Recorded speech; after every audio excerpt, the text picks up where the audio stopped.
Hello friends, welcome back to once again. मैं राजकमल मिश्रा एक बार पुनः आपका स्वागत करता हूं। प्यारे मित्रों, आज हम बात करेंगे स्टेट स्पीड टेस्ट नंबर 07 की। मुझे याद है मैंने लास्ट टाइम आपको state speed test number 06 conduct कराया था। आज हम लोग 7 नंबर को पढ़ेंगे और 7 नंबर में आने वाले क्वेश्चंस को देखेंगे। तो प्यारे बच्चों, जैसा कि मैं देख पा रहा हूं कि आज का जो हमारा सबसे पहला क्वेश्चन है वो आपके सामने है और ये है हमारा आज का पहला क्वेश्चन। सभी मित्र हमारे ध्यान दें, आज का जो फर्स्ट क्वेश्चन है वो क्या है। देखिए, सबसे पहला क्वेश्चन कहता है कि वित्त आयोग का गठन भारतीय संविधान के किस अनुच्छेद के तहत किया जाता है। वित्त आयोग का गठन भारतीय संविधान के किस अनुच्छेद के तहत किया जाता है। सो मित्रों, आइए हम लोग बात करते हैं। हम लोग बात कर रहे हैं वित्त आयोग। वित्त आयोग का गठन वित्त आयोग का गठन भारतीय संविधान वित्त आयोग का गठन भारतीय संविधान के अनुच्छेद 280 के तहत किया जाता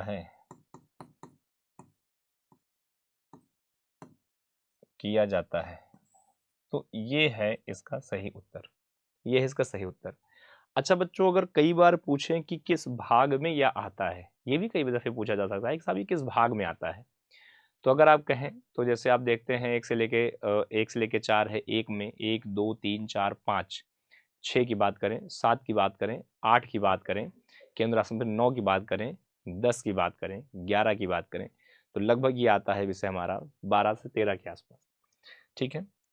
अच्छा, एक और बात करें। प्रथम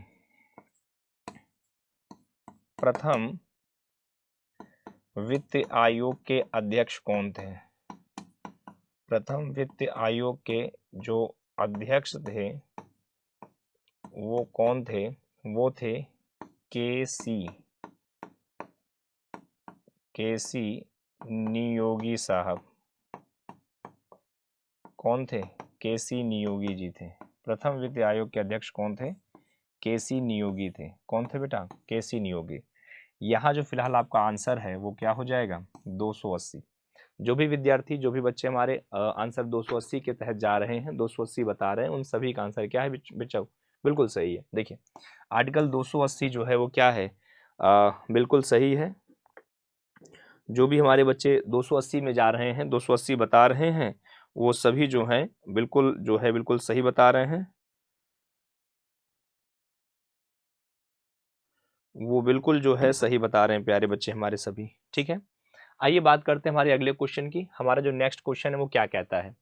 अगला क्वेश्चन हमारा कहता है मित्रों, नेक्स्ट क्वेश्चन हमारा क्या कहता है। अगला क्वेश्चन हमारा कहता है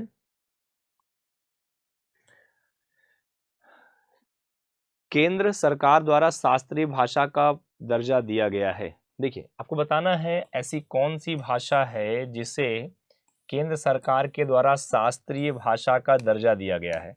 शास्त्रीय भाषा का दर्जा किस किस जो है शास्त्रीय भाषा का दर्जा किस भाषा को दिया गया है। तो सबसे पहले अगर हम बात करें बेटा, शास्त्रीय भाषा का दर्जा, शास्त्रीय भाषा का दर्जा ये किसे दिया गया है। तमिल को दिया गया है। किसे दिया है। तमिल भाषा को। तमिल भाषा को दिया गया है। तमिल भाषा को शास्त्रीय भाषा का दर्जा जो है दिया गया है। क्या दिया गया है। तमिल भाषा को शास्त्रीय भाषा का दर्जा दिया गया। जो भी बच्चे हमारे तमिल कह रहे हैं, सही आंसर या किया होगा उनका सही है सभी का। ये तमिल जो है ये बेटा, अगर शास्त्रीय नृत्यों में बात करें, तमिल में आप देखते हैं तमिलनाडु में भरतनाट्यम जो एक नृत्य है, जो भी ये भी क्या है, काफी हद तक जो है बच्चे पॉपुलर हिस्सा है। काफी हद तक ये जो पॉपुलर हिस्सा है। ठीक है। चलिए अगले क्वेश्चन की बात करते हैं। हमारा नेक्स्ट क्वेश्चन क्या कहता है। निम्नलिखित में कौन सी एजेंसी भारत के राष्ट्रीय आय का अनुमान लगा रही है या लगाती है। ठीक है, लगाती है। तो आइए हम बात करें, समझें इसको। देखिए बच्चों, सबसे पहले राष्ट्रीय आय क्या है मैंने आपको कई बार बताया हूं, मैं एक बार फिर से बताता हूं। अगर हम बात करें जैसे कि ये हमारा देश है, मान लीजिए भारत देश है इस तरह से, ऐसे मैं हमेशा आपको बताया हूँ कई दफ़े,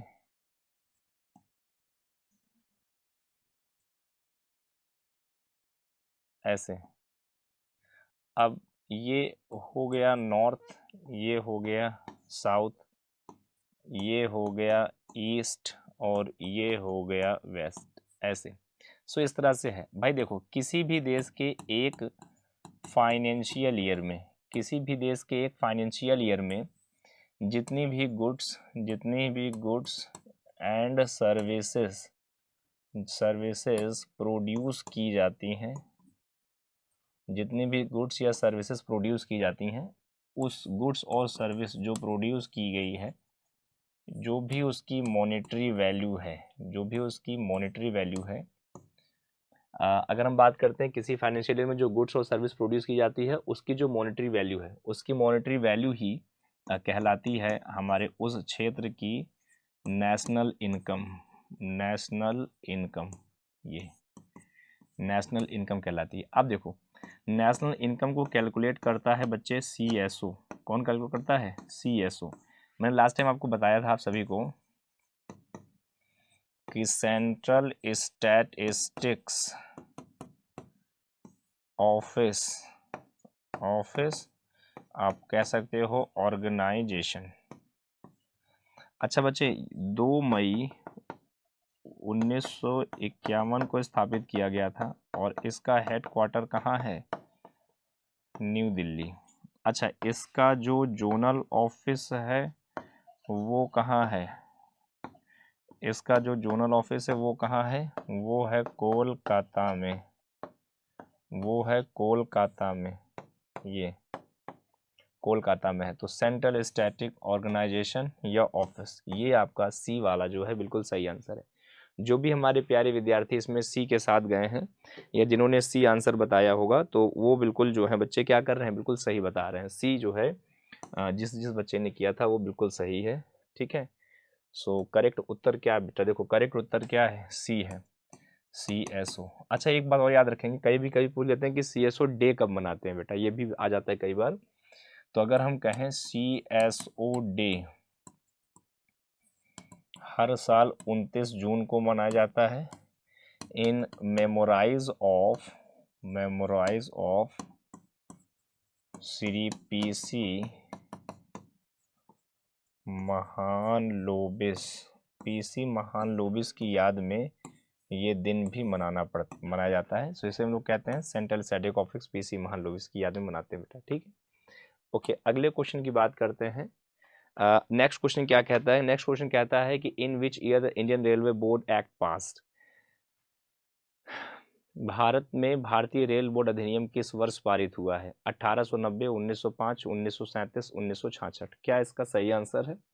अगर हम बात करते हैं भारतीय रेलवे बोर्ड अधिनियम किस वर्ष पारित किया गया, आपके सामने 1890, 1905, 1937 या 1906 है। सो बेटा इसका जो करेक्ट आंसर है वो अगर मैं आपसे कहूँ तो ये 1905 का समय है। क्या है? 1905। आइए समझें। 18 फरवरी 1905 रेलवे बोर्ड स्थापित हुआ। रेलवे बोर्ड स्थापित हुआ है ये। तो ये जो है इसका करेक्ट आंसर क्या है? ये बेटा ये वही समय है जब अगर हम कहें हमारे भारत में एज अ वायसराय के पदवी पर लॉर्ड कर्जन साहब थे और लॉर्ड कर्जन एज अ प्रमुख थे, वायसराय के पद को वो क्या करते थे? धारण करते थे। तो ये सही उत्तर है आपका 1905। अगला क्वेश्चन है, आकाश में सबसे चमकीला तारा है, सबसे ब्राइटेस्ट स्टार आकाश में कौन सा है? सबसे चमकीला तारा कौन सा है? तो सबसे चमकीला जो है उसका नाम क्या है? साइरस है। आइए कुछ यूनिवर्सल टर्म्स को हम लोग एक बार यहाँ देख लेते हैं। कई दफ़े एग्जाम में पूछे जाते हैं। कुछ ऐसे टर्म हैं जैसे सबसे पहले कि हमारा जो यूनिवर्स है उसका क्या, हमारे जो गैलेक्सी है उसका क्या नाम है। जैसे हमारी जो गैलेक्सी जहाँ हम लोग रहते हैं, हमारी गैलेक्सी का नाम है milky way.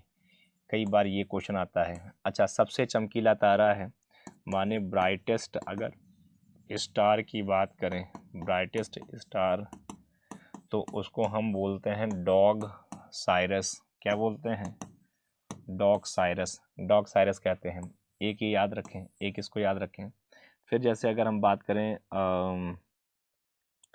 Closest star to सन, सूर्य के सबसे निकट तारा अगर कहें तो आप लोग जैसे जानते हैं प्रॉक्सिमा सेंचुरी होता है। प्रॉक्सिमा सेंचुरी होता है, ये इस तरह से। ठीक है, तो ये इस तरह से कुछ बातें होती हैं, इस तरह से कुछ ये इस तरह से कुछ प्रमुख बातें होती हैं ऐसे करके। तो ये कुछ चीज़ें याद रखें। फिलहाल जो है यहाँ करेक्ट आंसर क्या हो जाएगा? साइरस। क्या हो जाएगा बच्चे? साइरस जो है वो बिल्कुल सही आंसर है। जो बच्चे साइरस के साथ में जा रहे हैं साइरस लगाए होंगे, इसका उत्तर उन सभी का क्या है? साइरस बिल्कुल सही आंसर है। ठीक है, अगले क्वेश्चन की बात करते हैं। हमारा अगला क्वेश्चन क्या है? In which place of the होका वेटलैंड इज लोकेटेड। आपको बताना है इनमें से कहाँ पर होकर वेटलैंड जो है अवस्थित है। होकर वेटलैंड कहाँ है? Punjab, Tripura, JNK and Tamil Nadu. Okay, होकरा हो होकेरा वेटलैंड जो है, होकेरा वेटलैंड कहाँ है? जम्मू एंड कश्मीर में है बच्चे। कहाँ पे है? JNK में है। तो जम्मू और कश्मीर में है होकेर वेटलैंड। होकेर वेटलैंड कहाँ है? जम्मू एंड कश्मीर में है। सो ये इसका करेक्ट उत्तर है, जम्मू एंड कश्मीर। ये अगले अगले क्वेश्चन की हम लोग बात करते हैं। नेक्स्ट क्वेश्चन की बात करें। अगला क्या है? The largest committee of the parliament in India. भारतीय संसद में सबसे बड़ी समिति कौन सी है बच्चे? देखो, भारतीय संसद में जो सबसे बड़ी समिति है जिसमें 30 सदस्य होते हैं हमारे, तो 30 सदस्यों वाली कमेटी आपने कभी पढ़ा होगा एस्टीमेट कमेटी। हिंदी में कहते हैं प्रांकलन समिति। कौन सी? प्रांकलन समिति। सो करेक्ट आंसर क्या हो जाना चाहिए हमारा? बी वाला आंसर सही होगा बच्चे इसमें। ठीक है, देखो यहाँ पे, यहाँ बी आंसर सही है। आइए समझें। अगर हम बात करते हैं कमिटीज की एंड सदस्य, देखो बेटा, अगर हम कहें प्राक्कलन समिति, प्राक्कलन समिति, तो इसमें होते हैं 30 सदस्य। जैसे अगर हम कहें लोक लेखा समिति, लोक लेखा समिति, इसमें होते हैं 22 सदस्य। ऐसे हैं। अच्छा, अब जैसे कभी आ जाए संसद का संयुक्त अधिवेशन, संसद संयुक्त अधिवेशन, तो संसद के संयुक्त अगर अधिवेशन की बात करेंगे हम लोग, वेशन की बात करेंगे, तो इसमें हमारे कई सदस्य जो है मिलते रहेंगे। इसमें कोई फिक्स आप नहीं कह सकते हो। पब्लिक अंडरटेकिंग गवर्नमेंट में अगर जाते हैं, मतलब कई हिस्सों में, तो यहाँ पे भी आपको स्पष्ट नहीं। तो फिलहाल आंसर जो है आपका वो क्या हो जाएगा? एस्टीमेट कमिटी जो है वो बिल्कुल सही है। अगले क्वेश्चन की बात करते हैं। IBC साइट राजस्थान में स्थित है। कौन सी IBC साइट है जो राजस्थान में स्थित है बच्चे? आइए एक बार हम समझते हैं कहाँ पे कौन कौन सी साइट है। सबको एक बार देख लेते हैं, थोड़ा सा क्लियर हो जाएगा दिमाग को लेकर, देन डाउट्स ना हो हमें। ठीक है, सो आई थिंक आपको क्लियर होगा। जैसा कि बच्चे आप देखते हैं, इस तरह से हमारा भारत देश का हिस्सा है।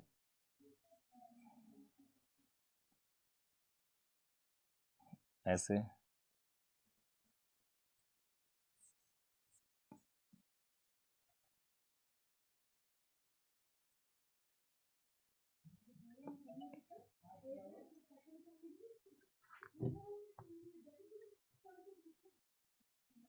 चलिए बच्चों, यहाँ देखेंगे ये हिस्सा जैसे कि हो गया हमारा नॉर्थ का, ये हिस्सा हो गया हमारा साउथ का, ये हिस्सा ईस्ट का, और ये हिस्सा हो गया वेस्ट का।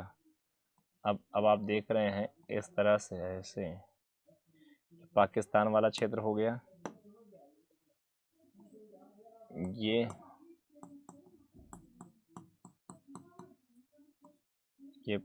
पाकिस्तान का क्षेत्र है, और ये है भारत का क्षेत्र। ऐसे है, ये पाकिस्तान का क्षेत्र, ये भारत का क्षेत्र। जैसे कि अगर हम बात करें यहाँ 1 2 3 और 4। ये जो 4 बिंदु हैं वो अलग अलग, जैसे हड़प्पा, जैसे मोहन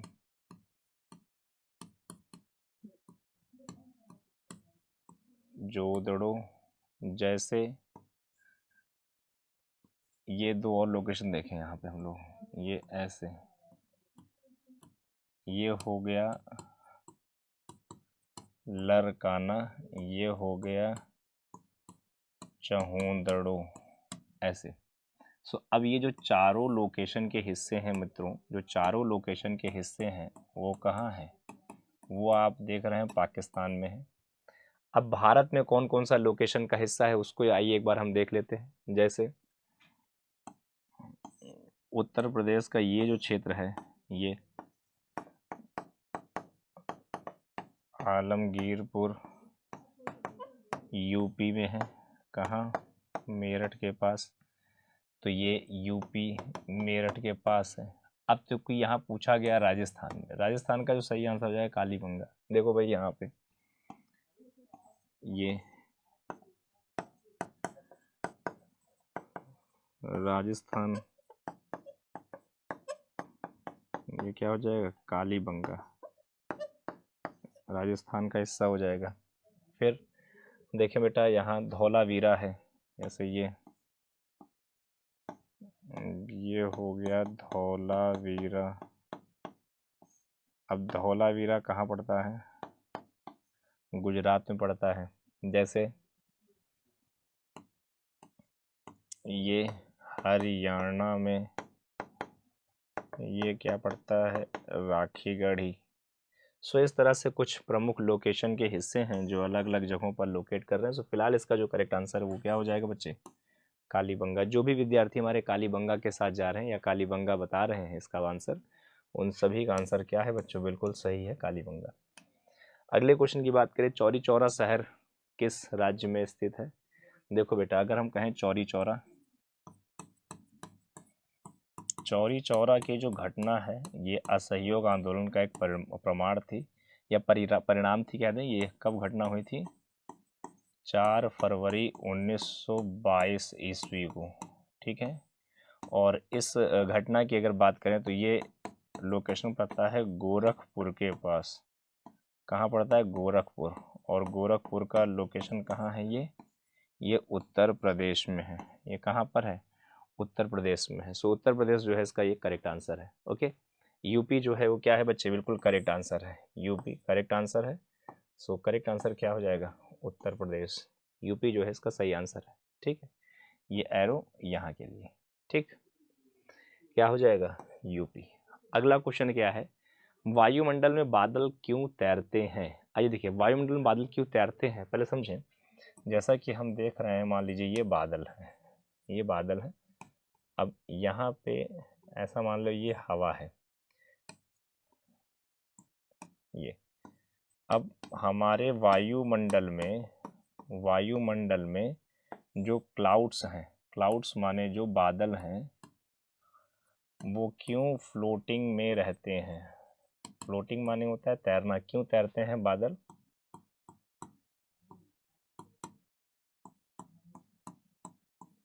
ऐसे बादल इसलिए तैरते हैं क्योंकि घनत्व क्या होता है? घनत्व कम होता है,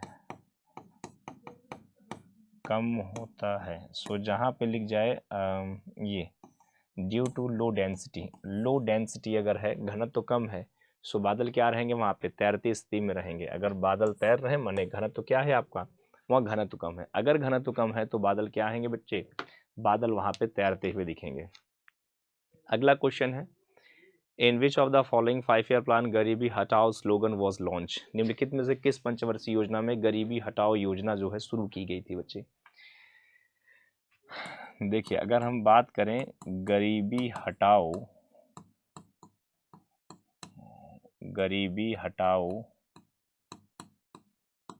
योजना, ये कब लॉन्च की गई है? ये लॉन्च की गई है 5th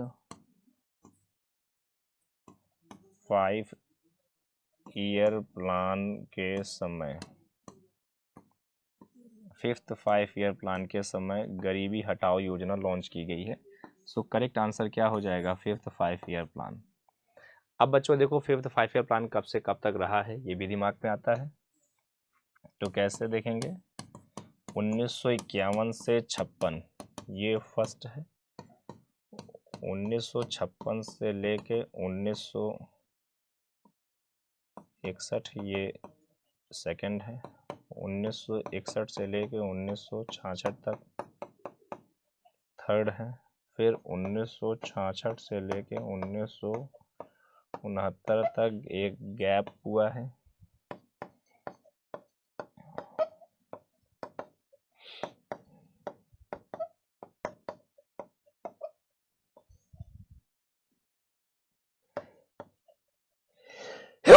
सॉरी फोर्थ है, और ये है फिफ्थ,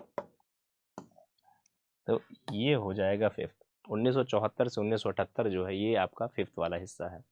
सो ये जो हिस्सा है वो फिफ्थ वाला हिस्सा है, क्या हो जाएगा? फिफ्थ प्लान गैप जो है यहाँ पे आपको मिलेगा। उम्मीद है समझ में आ रहा होगा। ऐसे अगले क्वेश्चन की बात करें, who among the following said the father of Indian unrest to Gangadhar Tilak? Bal Gangadhar तिलक को किसने भारतीय अशांति जनक कहा? बहुत ही बेहतरीन क्वेश्चन है बच्चे। जैसा कि आप देख रहे हैं क्वेश्चन कहता है, क्वेश्चन क्या कहता है कि बाल गंगाधर तिलक को किसने अशांति का जनक कहा? बहुत ही बेहतरीन क्वेश्चन है बच्चे, ठीक है। किसने उन्हें अशांति का जनक कहा है? आइए समझे हम। इसका जो करेक्ट आंसर है वैलेंटाइन चिरोल है, ठीक है। विंस्टन चर्चिल का वैलेंटाइन चिरोल। देखो अगर हम कहें बाल गंगाधर तिलक, गंगाधर तिलक, तिलक को क्या है? वैलेंटाइन चिरोल, चिरोल ने कहा था इन्हें, क्या इन्हें कहा था? अशांति, भारतीय अशांति का जनक, माने father of Indian unrest. Father of Indian unrest की उपाधि किसे दी गई? बाल गंगाधर तिलक को ये उपाधि दी गई। बाल गंगाधर तिलक को ये उपाधि जो है वो दी गई, ऐसे। सो इसका जो है सही आंसर हो जाएगा सी। सी क्या है बच्चों? इसका बिल्कुल करेक्ट आंसर है सी। क्या है इसका सही आंसर है। अगला है कौन सा अधिनियम मुसलमानों के लिए अलग निर्वाचन क्षेत्र का प्रावधान करता है? कौन सा निर्वाचन मुसलमानों के लिए अलग निर्वाचन का प्रावधान का मांग करता है? सो इसका जो करेक्ट आंसर है गवर्नमेंट ऑफ इंडिया 1909 है। देखिए बच्चे अगर हम बात करते हैं 1909 में, जिसे हम लोग कहते हैं मॉर्ले मिंटो, मॉर्ले मिंटो सुधार अधिनियम में ये कह दें एक पृथक मुस्लिम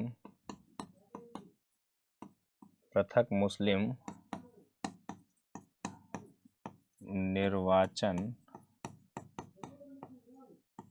प्रणाली की मांग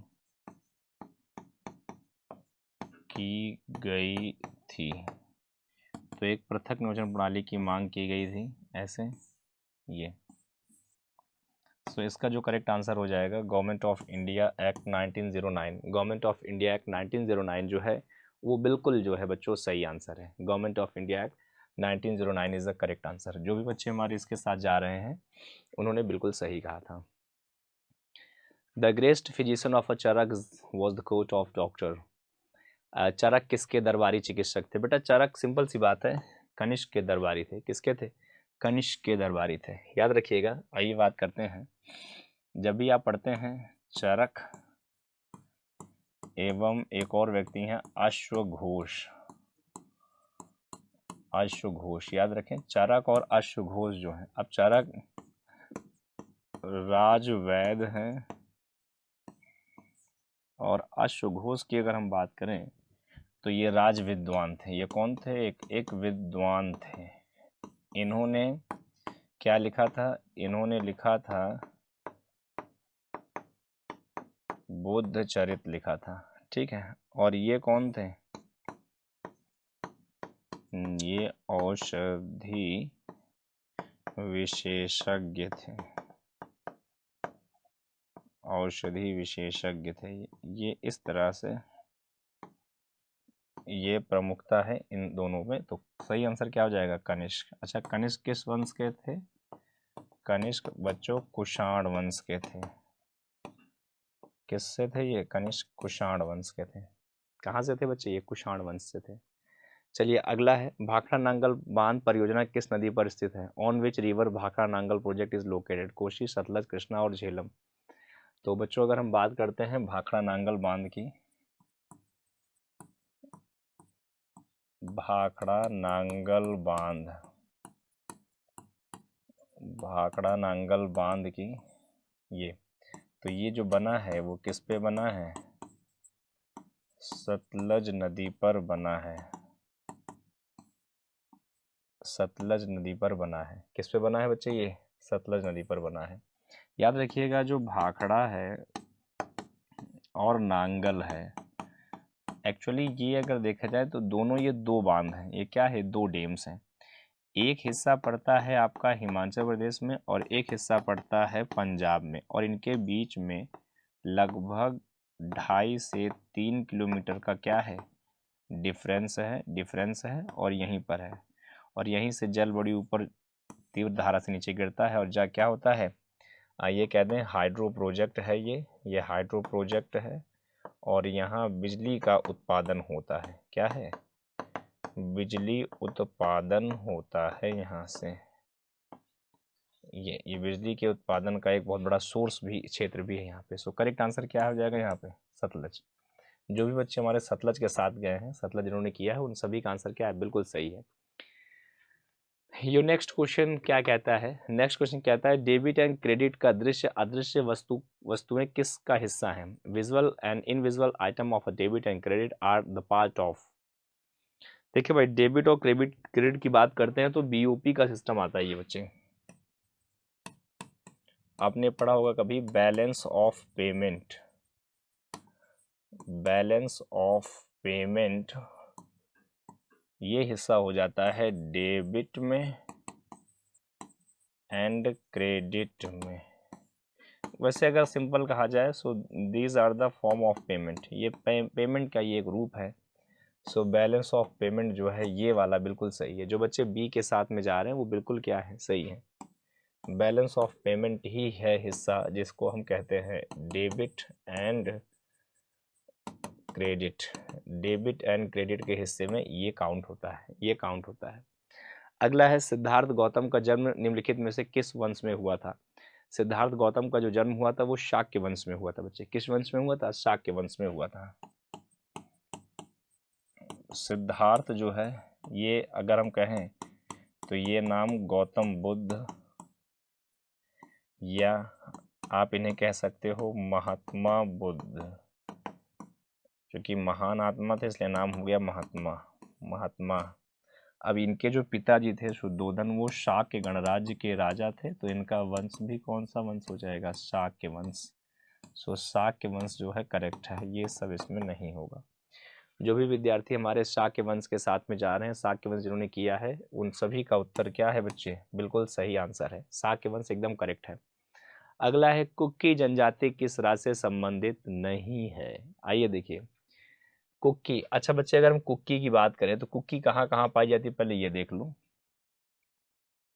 ये भारत का इस तरह से क्षेत्र है और हम ज़्यादातर बात करते हैं आज ऐसे। अब आप क्या देखेंगे,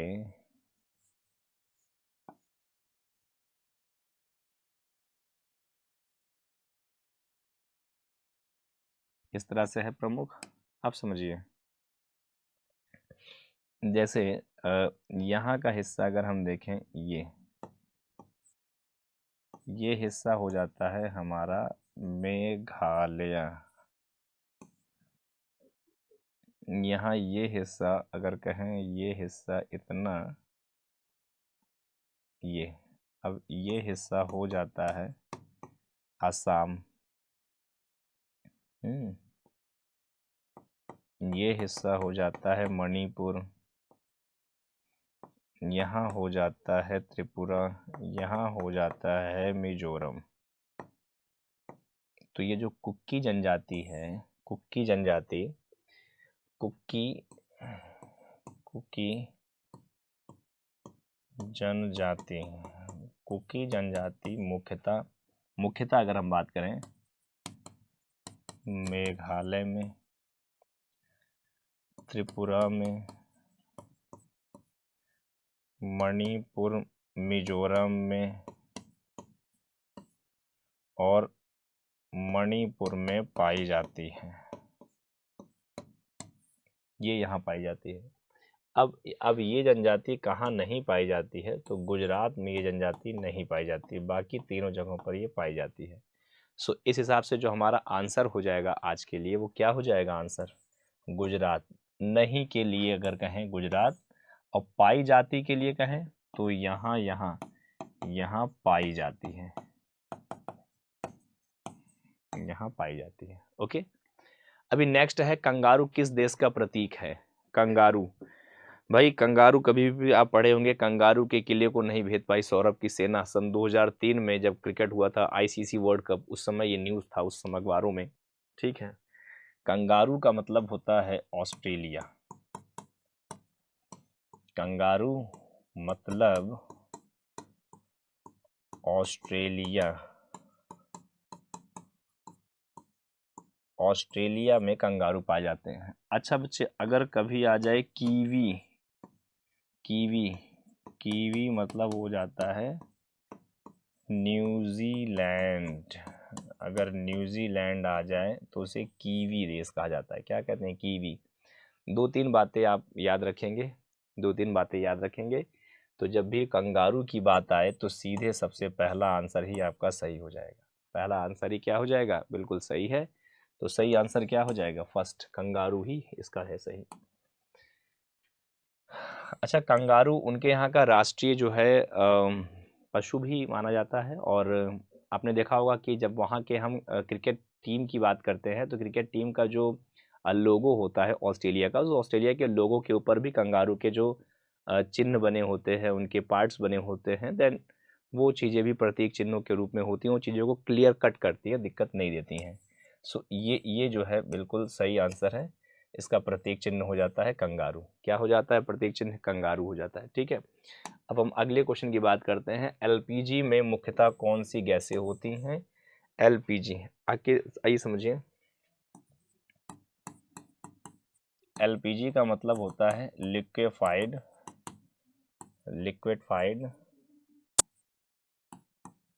petroleum gas, liquefied petroleum gas. तो ये कहलाता है हमारा एलपीजी का हिस्सा। अब एलपीजी में अगर हम बात करते हैं तो एलपीजी में ब्यूटेन और प्रोपेन गैसेस होती हैं। एलपीजी में क्या होता है? ब्यूटेन। अच्छा, ब्यूटेन का फॉर्मूला C4H10 होता है, जबकि प्रोपेन का फॉर्मूला C3H8 होता है। H8 होता है ये।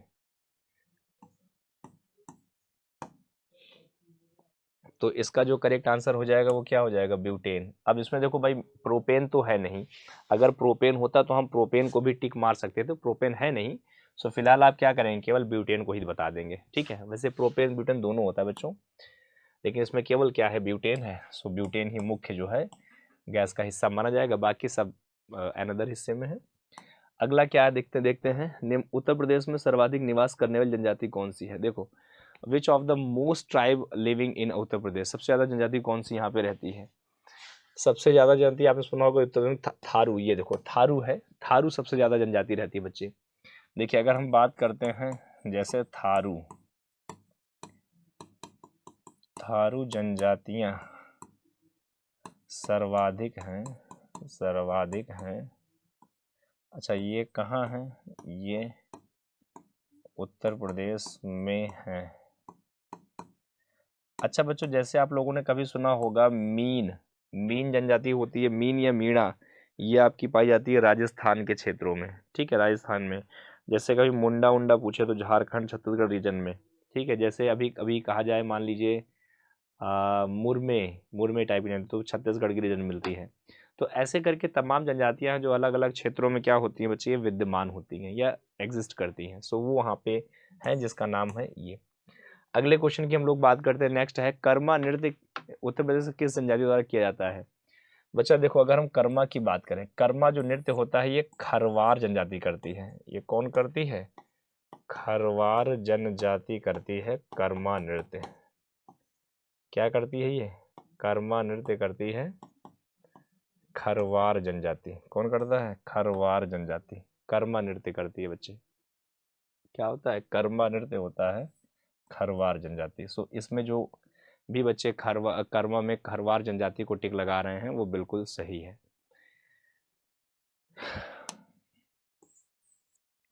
ये कर्मा क्या होता है? कर्मा एक डांस फॉर्म है। ये क्या है? एक डांस फॉर्म होता है कर्मा। कर्मा, कर्मा क्या है? एक डांस फॉर्म होता है कर्मा। कर्मा क्या है? एक डांस फॉर्म है ऐसे। अच्छा बच्चों, हम अगला अगला क्वेश्चन देखें। नेक्स्ट क्वेश्चन क्या है? Which district of Uttar Pradesh has the highest percentage of a schedule tribe population. Uttar Pradesh के किस जिले में अनुसूचित जनजाति का प्रतिशत सर्वाधिक अधिक है, सबसे अधिक है? बच्चे, अगर कभी इस तरह का प्रश्न आए तो सबसे ज़्यादा जो जनजातियों का क्षेत्र अगर हम कहें तो सबसे ज़्यादा आपको मिलेगा हिस्सा सबसे पहले तो सोनभद्र में। कहाँ मिलेगा? सोनभद्र में, जी बिल्कुल। देखिए, सर्वाधिक जनजाति वाला जो क्षेत्र है, सर्वाधिक जनजाति वाला जिला ये हो जाएगा सोनभद्र। क्या हो जाएगा? सोनभद्र। फिर उसके बाद में वाराणसी, फिर उसके बाद में मिर्जापुर, फिर चित्रकूट, फिर बांदा। ये वाले ज़िले जो हैं, बेल्ट जो है, यहाँ पे जनजातियों के क्षेत्र ज़्यादा होते हैं। सो फिलहाल अगर हम यहाँ पे देख रहे हैं, मिर्ज़ापुर भी है, सोनभद्र फर्स्ट पे, सोनभद्र इसमें है नहीं। सो वाराणसी इसमें क्रम के तौर पे है, तो वाराणसी ही हम लगा देंगे यहाँ पे। क्या? वाराणसी लगा देंगे। वैसे मिर्ज़ापुर का भी क्षेत्र है लेकिन वो उतना नहीं है जितना वाराणसी के लोकल एरिया में वो सब चीज़ें क्या करते हैं, घूमते हैं या प्राप्त होते हैं। सो करेक्ट आंसर क्या हो जाएगा इसका? ये। वैसे कहाँ कहाँ ये व्याप्त हैं? वो इन जगहों पर व्याप्त होती हैं जनजातियाँ, इन रीजन्स में होती हैं जनजातियाँ बच्चे, ठीक है। सो अब हमारा अगला क्वेश्चन है। नेक्स्ट क्वेश्चन क्या कहता है कि where is the Devchhath fair held in Uttar Pradesh. Uttar Pradesh में देवछठ मेला कहाँ लगता है? बच्चों आइए हम पहले कुछ मेलों के बारे में बताएं और फिर आपको देवछठ मेला भी बताते हैं ये कहाँ पे होता है। देवछठ मेले की अगर हम बात करें तो डीजी मथुरा में होता है, दाऊजी मथुरा में होता है। आइए हम उत्तर प्रदेश के कुछ मेले देख लेते हैं। उत्तर प्रदेश में मेला या पर्व कहाँ पे, कौन मेले हैं, कहाँ पे कौन सा पर्व है, ये थोड़ा सा देख लीजिए। जैसे सबसे पहले, आप चूंकि यही लिखा है तो इसी को देख लो पहले। एक लिखा है देवछठ मेला, देवछठ मेला। अब देवछठ मेला ये लगता है दाऊजी में। कहाँ लगता है? दाऊजी मथुरा में, दाऊजी मथुरा में। जैसे आपने कहा, पढ़ा होगा कभी, उत्तर प्रदेश में नौचंदी मेला ये लगता है प्रयागराज के निकट। जैसे आपने सुना होगा नैमिषारण्य पर्व, नैमिषारण्य मेला या पर्व ये लगता है सीतापुर में। जैसे आपने पढ़ा होगा गोला पर्व या गोला मेला, ये पड़ता है लखीमपुर में, खीरी में। जैसे आपने कभी सुना होगा सरहुल त्योहार या पर्व अगर हम कहें, ये कहाँ लगता है? आगरा में लगता है। जैसे देखो मिश्रिक सीतापुर ही के पास में है, इस तरह का भी है। अच्छा, जैसे एक और लगता है, अगर कभी आ जाए इसी से मिला जुला नाम अगर आ जाए, जैसे देवा शरीफ का मेला अगर आ जाए, सो देवा शरीफ का मेला कहाँ लगता है? बाराबंकी में। सो इस तरीके से बहुत ढेर सारे मेलों के रूप हैं जो अलग अलग जगहों पर क्या रहते हैं, व्याप्त रहते हैं, और कभी कभी जो है एग्ज़ाम में एक आध दफ़े पूछ लेते हैं। जैसे एक मेला है जिसका नाम है उत्तराखंड पर्व करके। क्या है? एक और मेला है जिसका नाम है, कभी आपने सुना होगा बच्चों, उत्तराखंड पर्व करके। अब एक मेला उत्तराखंड पर्व है, लगना चाहिए उत्तराखंड में, लगता है हमारे यहाँ लखनऊ में। कहाँ लगता है? गोमती नदी घाट के पास में लगता है। तो उसमें उत्तराखंड या उत्तरांचल पर्व भी कहा जाता है, जो गोमती घाट पे लगता है। एक और लिख लो चाहे तो आप सभी, हो सकता है कभी आए, उत्तराखंड या उत्तरांचल पर्व। अब ये जो पर्व है ये कहाँ लगता है? ये हम कहें गोमती घाट लखनऊ में। गोमती घाट लखनऊ। सो इस तरह के कुछ प्रमुख मेले हैं जो अलग अलग जगहों पर, अलग लोकेशंस पे क्या करते हैं, होते हैं। फिर हम बात करते हैं अपने अगले क्वेश्चन की। अब हमारा जो अगला क्वेश्चन है वो सब देखिए, बताइए। हाँ, तो नेक्स्ट क्वेश्चन क्या कहता है हमारा? अगला क्वेश्चन है श्रृंगी रामपुर में श्रृंगी ऋषि का प्रसिद्ध मंदिर, यह मंदिर उत्तर प्रदेश के जिले में है। ओके बच्चों ध्यान दें, जब भी आता है श्रृंगी रामपुर में श्रृंगी ऋषि का एक प्रसिद्ध मंदिर है, और ये मंदिर कहाँ पर है? आइए सबसे पहले बात करें बच्चों, अगर हम श्रृंगी रामपुर में श्रृंगी मंदिर को कहें तो ये आपको मिलेगा ये फर्रुखाबाद में। फर्रुखाबाद जो है ये गंगा के किनारे है। इसका करेक्ट आंसर क्या हो जाएगा बच्चे? फर्रुखाबाद हो जाएगा। सही आंसर क्या है? फर्रुखाबाद। आइए हम अब जल्दी जल्दी कुछ मंदिरों के बारे में देखते हैं। कुछ मंदिर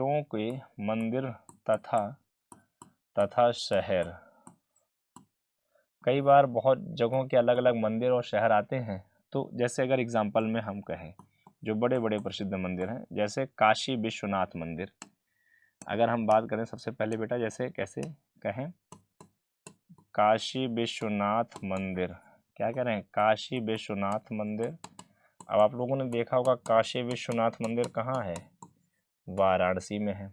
जैसे अगर कहें कामनेश्वर टेम्पल। अब कामनेश्वर टेम्पल ये कहाँ है? लखनऊ में है। ठीक है। जैसे हनुमानगढ़ी मंदिर ये कहाँ है? अयोध्या में है। जैसे श्री रामचंद्र जी का मंदिर, अब ये जो मंदिर है ये भी कहाँ है? अयोध्या में है। जैसे बच्चे केशव मंदिर, कई बार आता है केशव मंदिर कहाँ पड़ता है? मथुरा में है। कहाँ है? मथुरा वृंदावन के पास। जैसे आ गया श्रृंगी रामपुर श्रृंगी ऋषि का मंदिर, तो ये कहाँ पड़ता है? ये पड़ता है फर्रुखाबाद में। जैसे कभी आ गया गोरखनाथ। अब गोरखनाथ ये भोलेनाथ का मंदिर है। ये कहाँ पड़ता है? गोरखपुर में। जैसे कभी आ गया मार्कंडे महादेव का मंदिर, महादेव मंदिर, तो ये कहाँ पड़ता है? ये पड़ता है गाजीपुर में। सो इस तरीके के कुछ प्रमुख और अलग अलग जगहों के मंदिर हैं जो मित्रों कई बार अलग अलग जगहों से आपको ये टेम्पल, आपको ये मंदिर पूछे भी जाते हैं। सो मुझे उम्मीद है कि अगर ये मंदिर पूछे जा रहे हैं तो आप इन मंदिरों को बताएं, इन मंदिरों को आप सही करें, गलत ना करें। तो क्या क्या है, 1 2 3 4 5 6 7 8 और ये 8। सो ये प्रमुख मंदिर यहाँ पे हैं। तो उसका सही आंसर जो हमें मिल रहा था वो हमारा क्या था, फर्रुखाबाद था। तो फर्रुखाबाद जो था मित्रों बिल्कुल वो सही आंसर था। आप ये देख पा रहे हैं यहाँ फर्रुखाबाद क्या है, सही है। सो मुझे उम्मीद है मित्रों आज का जो सेशन है वो आप सभी को अच्छे से समझ में आया। जो डिटेल हो सकती थी मैंने वो डिटेल बताने का आपको प्रयास किया। जो मैंने बीच बीच में एक्स्ट्रा चीज़ें बताई उनको एक बार आप नोटिस करिएगा, उनको आप याद करिएगा। अगर याद करेंगे हो सकता है भविष्य में अगर वहाँ से कोई क्वेश्चन बने तो भी आप उसको अच्छे से कॉप अप कर पाएंगे, अच्छे से कर पाएंगे। सो प्यारे बच्चों, थैंक यू वेरी मच। हम आपसे मिलेंगे next state speed test number 8 में। तब तक के लिए take care and bye bye.